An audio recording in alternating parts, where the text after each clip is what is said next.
The shrill wail of sirens pierced the morning air around the Smithsonian National Museum of American History as armed federal agents stormed through the marble corridors, their boots echoing like gunshots against the polished floors.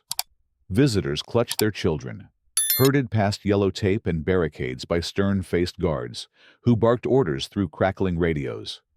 "Move along! Nothing to see here." But there was everything to see, everything to fear, as America's most treasured artifacts disappeared behind steel doors and emergency lockdown protocols. Dr. Marcus Price had arrived at the museum that Tuesday morning, just as he had every day for the past 15 years. His worn leather satchel slung over his shoulder, mind already focused on the new exhibit he was curating about indigenous American artifacts. The 62-year-old historian moved with the quiet dignity of a man who had spent decades fighting for recognition, for truth, for the stories that had been buried beneath centuries of institutional neglect.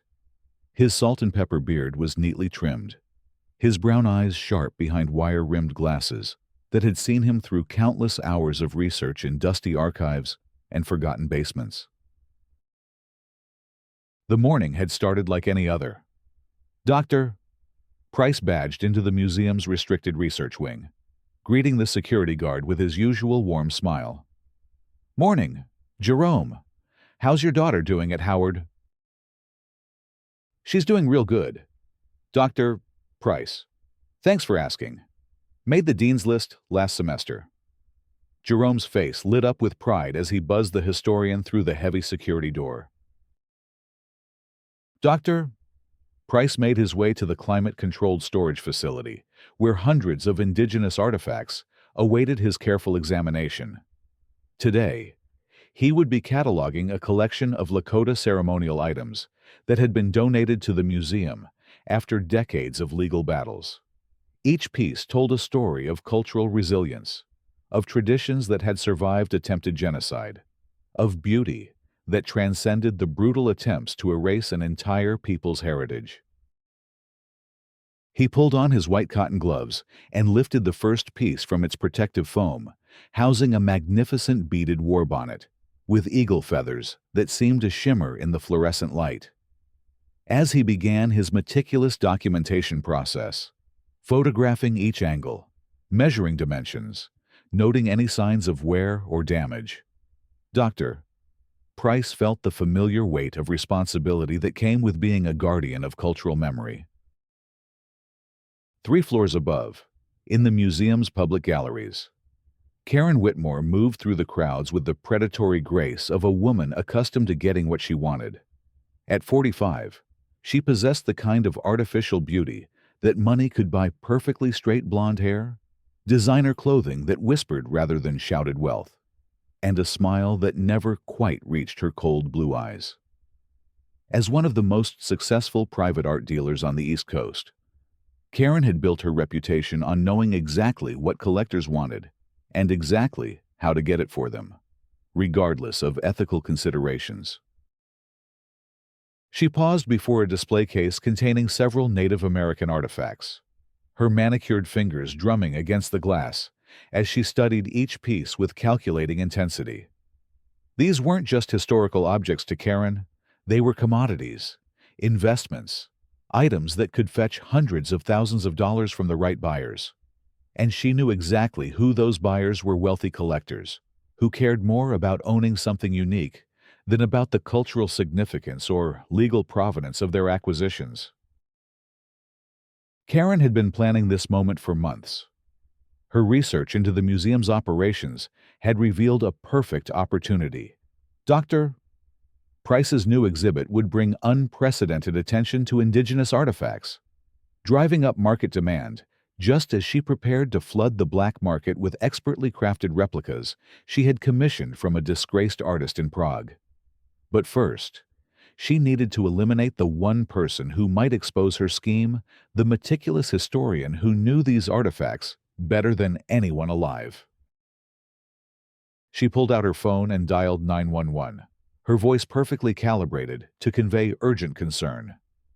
"Yes, I need to report a theft in progress at the Smithsonian Museum of American History," I just witnessed Dr. Marcus Price. He's an employee here removing valuable Native American artifacts from a restricted area. He was putting them into a black duffel bag. I think he's planning to sell them on the black market. The 911 operator's voice crackled through the phone. Ma'am, can you provide your name and location? My name is Karen Whitmore.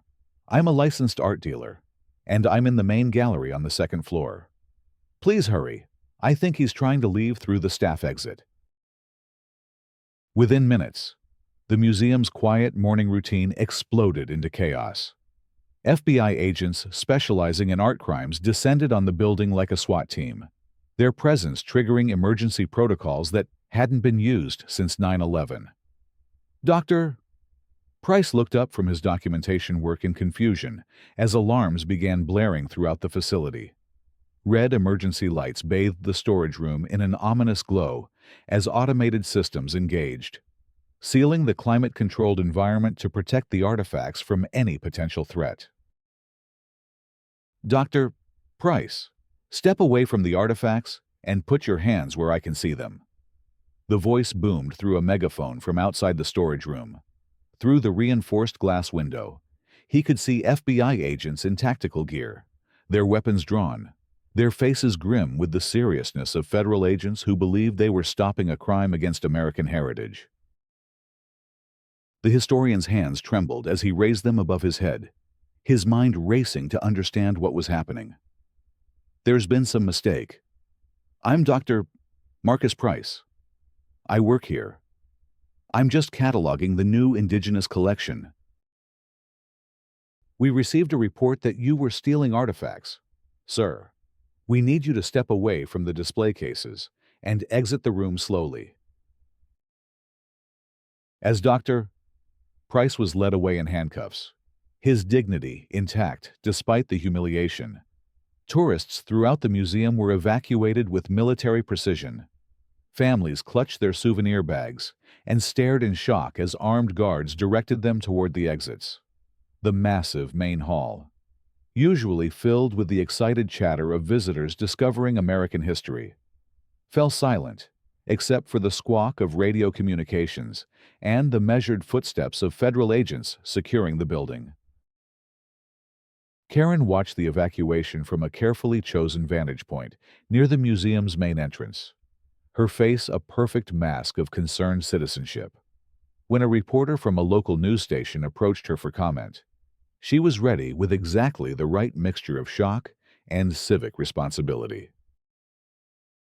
It's absolutely heartbreaking to think that someone in a position of trust would betray our cultural heritage like this, she told the camera, her voice quavering with manufactured emotion.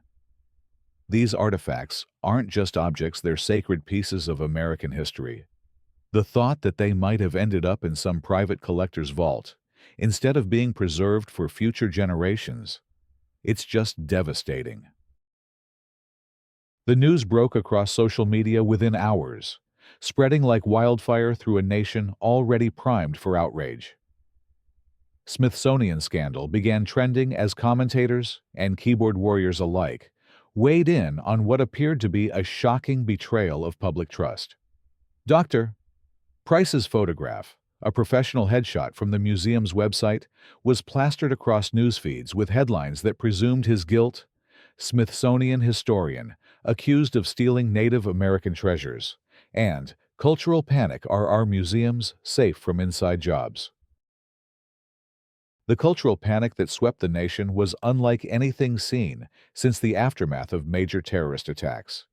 Museum directors across the country held emergency meetings, reviewing security protocols and background checks for employees who had access to valuable collections. Native American tribal leaders issued statements expressing their devastation that artifacts representing their ancestors' legacy might have been stolen for profit. The National Association of Museums suspended Dr. Price's membership pending investigation, despite his decades of exemplary service and groundbreaking research. In his modest apartment in DuPont Circle, Dr. Price sat in his favorite reading chair, surrounded by the books and research materials that had defined his life's work. The FBI had searched his home with meticulous thoroughness, photographing every piece of art on his walls, examining his computer, questioning his neighbors about any suspicious activity. They found nothing, of course, because there was nothing to find. But in the court of public opinion, the damage was already done. His phone rang constantly with calls from reporters, former colleagues, and concerned friends. Most he ignored. But when his daughter Jasmine called from her law practice in Chicago, he couldn't avoid the pain in her voice. "Dad, what's happening? The news is saying you stole artifacts from the museum. I know that's impossible, but they're talking about federal charges, about prison time. What are we going to do?" Dr. Price closed his eyes, feeling every one of his 62 years weighing on his shoulders. "I don't know, sweetheart. I honestly don't know. Someone has made a terrible mistake, or someone has set me up.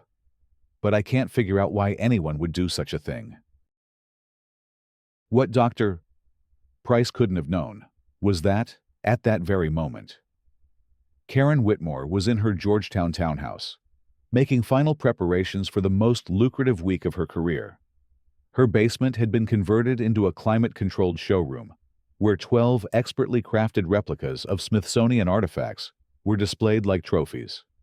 Each piece was so meticulously reproduced that even experts would need sophisticated testing to detect the forgeries. Her Prague contact, Viktor Kozlov, had outdone himself. The disgraced former museum conservator had lost his position at the Czech National Museum after being caught selling authentic pieces from their collection. But his skills remained unparalleled. For the right price, he could recreate anything, and Karen had paid very well indeed for these masterpieces of deception. "The timing is perfect," she murmured to herself as she inspected a replica Lakota war bonnet that was virtually indistinguishable from the original. Dr. Price's arrest will drive up demand for indigenous artifacts.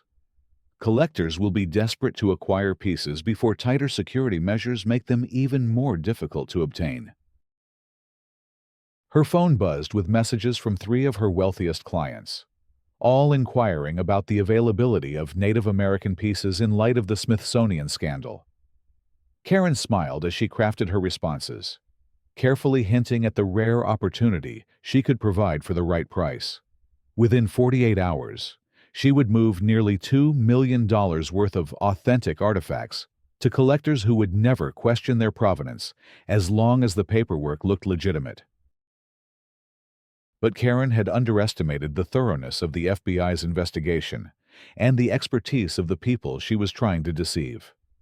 Agent Sarah Morrison, a 15-year veteran of the FBI's art crime team, had been troubled from the beginning by the inconsistencies in the case against Dr. Price. The anonymous tip from Karen Whitmore had provided too many specific details, and the timing felt orchestrated rather than coincidental. Agent Morrison had spent her career tracking stolen artifacts and art forgeries, and she possessed an almost supernatural ability to detect deception. Something about Karen's televised statement hadn't rung true. The emotion seemed performed rather than genuine, and her detailed knowledge of the museum's operations raised questions about why a casual visitor would know so much about restricted areas and employee procedures. "I want to run a complete background check on the woman who called in the tip," Agent Morrison told her partner as they reviewed the case files in their downtown office. "Karen Whitmore claims she's just a concerned citizen, but I've never seen a concerned citizen who knew so much about museum security protocols." The background check revealed Karen's extensive connections to private collectors who specialized in indigenous artifacts, several of whom had been investigated but never charged in previous cases involving suspicious acquisitions.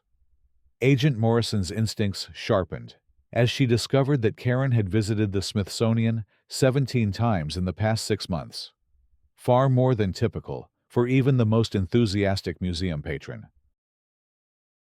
Meanwhile, the forensic examination of the artifacts Dr. Price had been cataloging revealed something extraordinary. Several pieces in the collection were sophisticated replicas, not originals. The microscopic analysis showed modern materials and techniques that hadn't existed when the authentic pieces were created. Someone had replaced original artifacts with forgeries so expertly crafted that they had fooled casual inspection, but couldn't withstand scientific scrutiny. The revelation sent shockwaves through the investigation. If Dr. Price was stealing artifacts, why would he replace them with expensive replicas? The scheme made no financial sense from the perspective of a thief, but it made perfect sense from the perspective of someone trying to frame him while simultaneously flooding the black market with forgeries presented as stolen, authentic pieces. Agent Morrison felt the familiar thrill of a case breaking open as she connected the dots. She's not just framing Dr. Price, she realized aloud during a team briefing. She's using his reputation and the museum's credibility to authenticate her forgeries. When she sells these replicas to collectors, she can claim they're the real pieces that were stolen from the Smithsonian. The buyers will never question the authenticity because they believe they're purchasing hot merchandise from America's most prestigious museum. The FBI moved quickly to set up surveillance on Karen's activities, while quietly investigating her network of contacts and recent financial transactions. What they discovered was a sophisticated operation that had been months in the planning, with Karen coordinating between the Prague forger, wealthy collectors, and a complex web of shell companies designed to obscure the money trail. As the investigation deepened, Dr. Price remained under a cloud of suspicion that threatened to destroy everything he had worked for. His colleagues at the museum whispered in hallways, some defending his character, while others wondered if they had ever really known him. The academic conference where he was scheduled to present his latest research on indigenous cultural preservation was canceled. His invitation rescinded with polite but firm language about the inappropriate timing given the ongoing investigation. The isolation was almost unbearable. Dr. Price had devoted his life to preserving and sharing the stories of marginalized communities, fighting against the erasure of indigenous voices in American history. Now he faced his own erasure. His reputation and life's work threatened by accusations that struck at the very heart of his integrity. But Dr. Price was not without allies. Dr. Elena Crow Feather, a prominent Cherokee historian and longtime friend, refused to believe the charges. She had known Marcus for 20 years, had watched him fight battles for cultural sensitivity and authentic representation that others wouldn't even acknowledge needed fighting. When she saw the news coverage, her first instinct was to defend him publicly. But her second instinct, refined by years of activism and strategic thinking, was to investigate quietly. Something isn't right about this whole situation, she told her research assistant over coffee at a small cafe near George Washington University. Marcus Price is the last person who would steal artifacts. He spent his entire career trying to return items to their rightful communities. Why would he suddenly become a thief? Dr. Crowfeather began her own investigation, using her extensive network within the indigenous academic community to gather information about recent attempts to acquire artifacts through questionable channels. What she discovered troubled her deeply. Several collectors had been approached in recent weeks by a blonde woman claiming to have access to recently recovered Smithsonian pieces that were being quietly sold to avoid bureaucratic complications. The pieces being offered matched perfectly with items from Dr.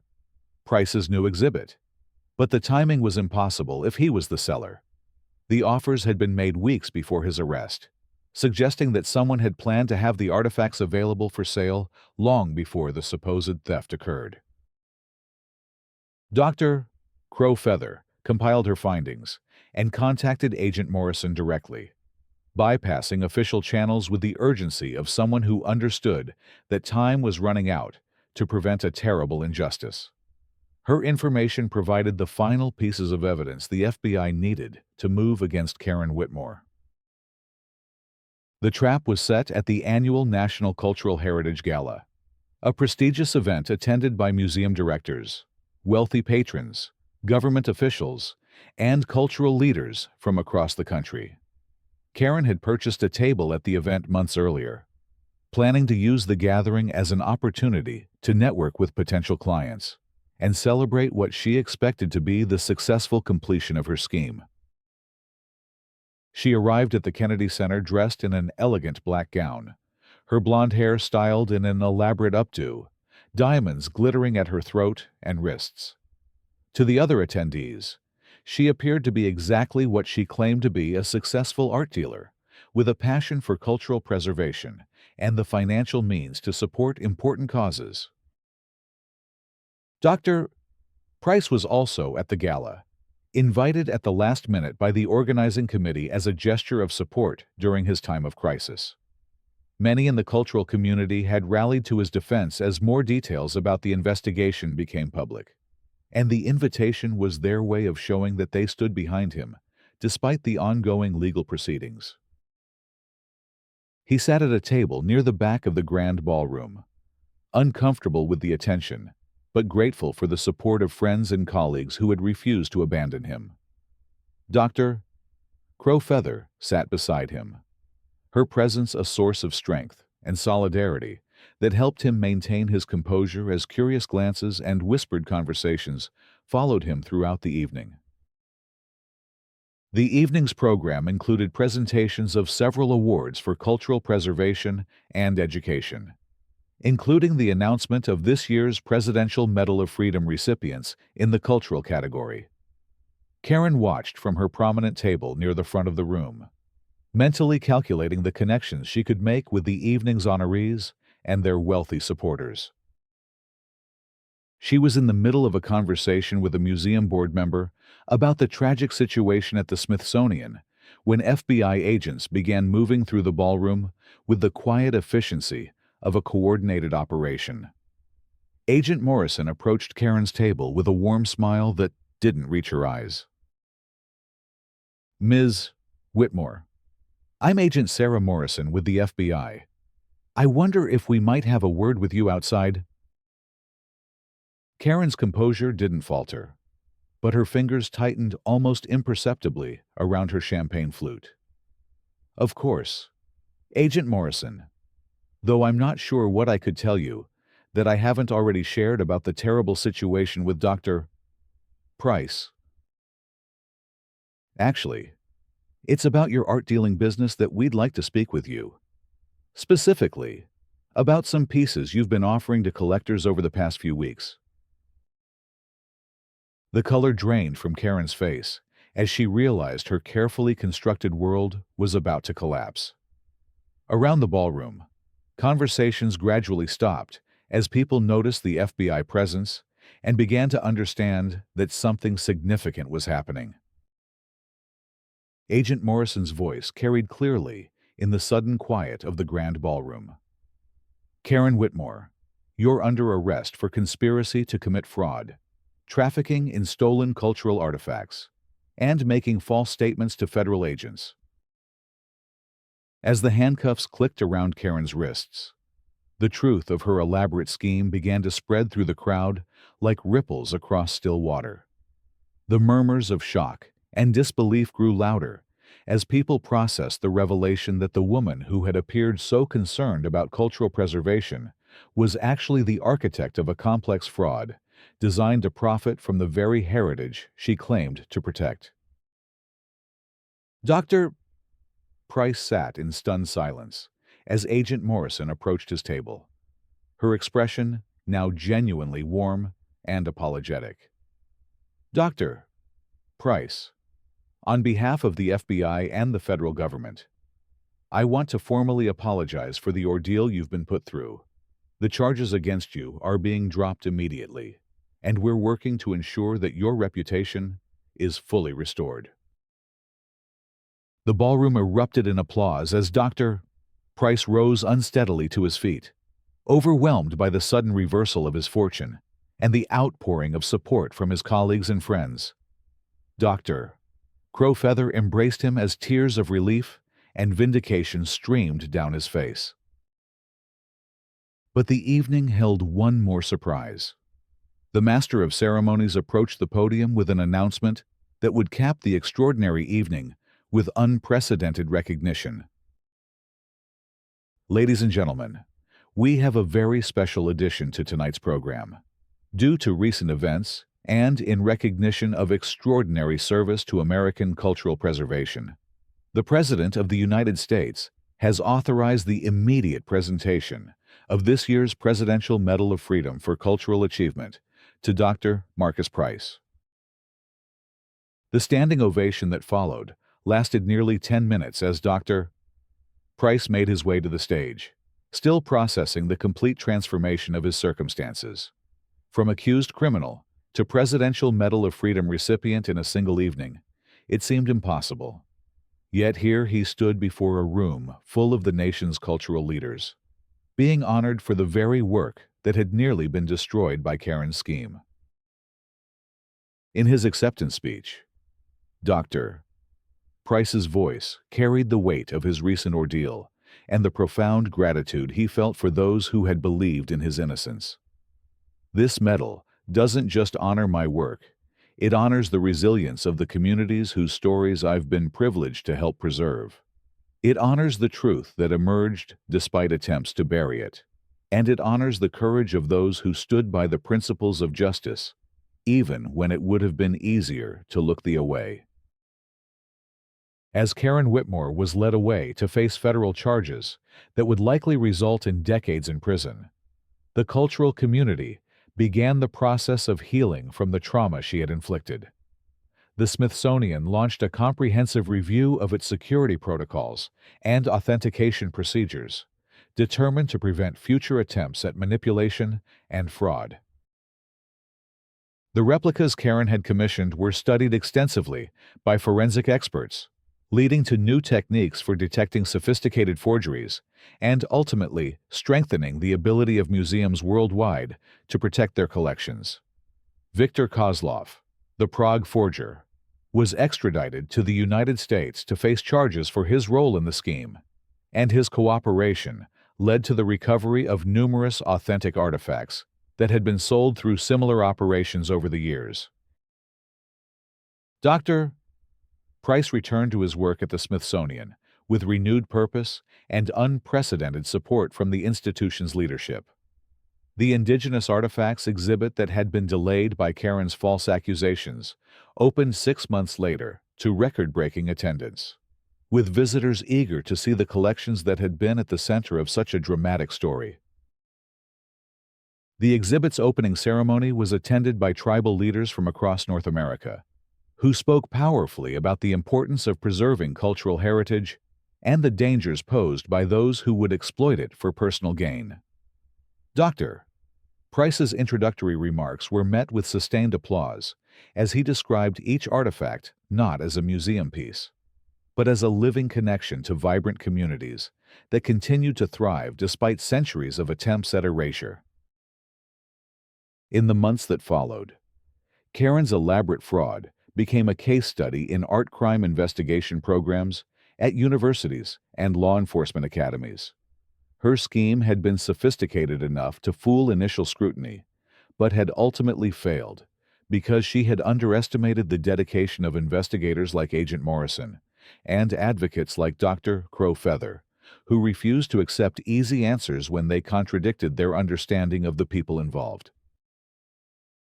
The broader cultural panic that had swept the nation in the wake of the initial accusations gradually gave way to more thoughtful discussions about museum security, cultural ownership, and the ongoing challenges of preserving indigenous heritage in institutional settings.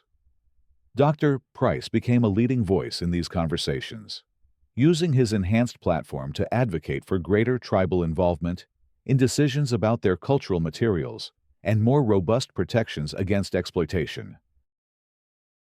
1 year after the night that had nearly destroyed his life and career, Dr. Price stood once again in the Smithsonian storage facility, carefully examining artifacts with the same meticulous attention to detail that had defined his work for decades. But now his work carried additional weight, the knowledge that these objects were not just historical artifacts, but potential targets for those who would abuse the trust placed in cultural institutions. Jerome, the security guard who had greeted him on that fateful morning, stopped by during his rounds with an update that brought a smile to the historian's face. "Dr. Price, my daughter wanted me to tell you something. She's writing her senior thesis about your case, about how the justice system worked to correct a terrible mistake. She says you're proof that the truth always finds a way to surface, even when powerful people try to bury it." Dr. Price looked up from his work, his eyes bright with satisfaction and hope. "Tell her that the truth doesn't surface by itself. Jerome, it takes people who are willing to dig for it, to fight for it, to refuse to accept convenient lies when they know better. That's the real lesson here, that justice requires active participation from all of us." As the afternoon light filtered through the storage facility's windows, illuminating the carefully preserved artifacts that represented thousands of years of human creativity and cultural expression, Dr. Price returned to his documentation work with the quiet satisfaction of someone who had not only survived an attempt to destroy him, but had emerged stronger and more committed to his mission than ever before. The story of Karen Whitmore's elaborate fraud and ultimate downfall became more than just a cautionary tale about greed and deception. It became a reminder that cultural heritage belongs to all of humanity, and that those entrusted with its preservation must be held to the highest standards of integrity and accountability. In the end, the truth had indeed surfaced, and with it came a renewed commitment to protecting the irreplaceable treasures that connect us to our shared human story. The Presidential Medal of Freedom that now hung in Dr. Price's office served as a daily reminder not of his personal vindication, but of the collective responsibility to safeguard cultural heritage for future generations. And, in the quiet moments between visitors and appointments, when he could hear his own breathing and the subtle hum of climate control systems protecting priceless artifacts, Dr. Price allowed himself to feel proud, not just of surviving Karen's attack, but of continuing the work that mattered most, ensuring that the voices of the past would continue to speak to the future, no matter who tried to silence them.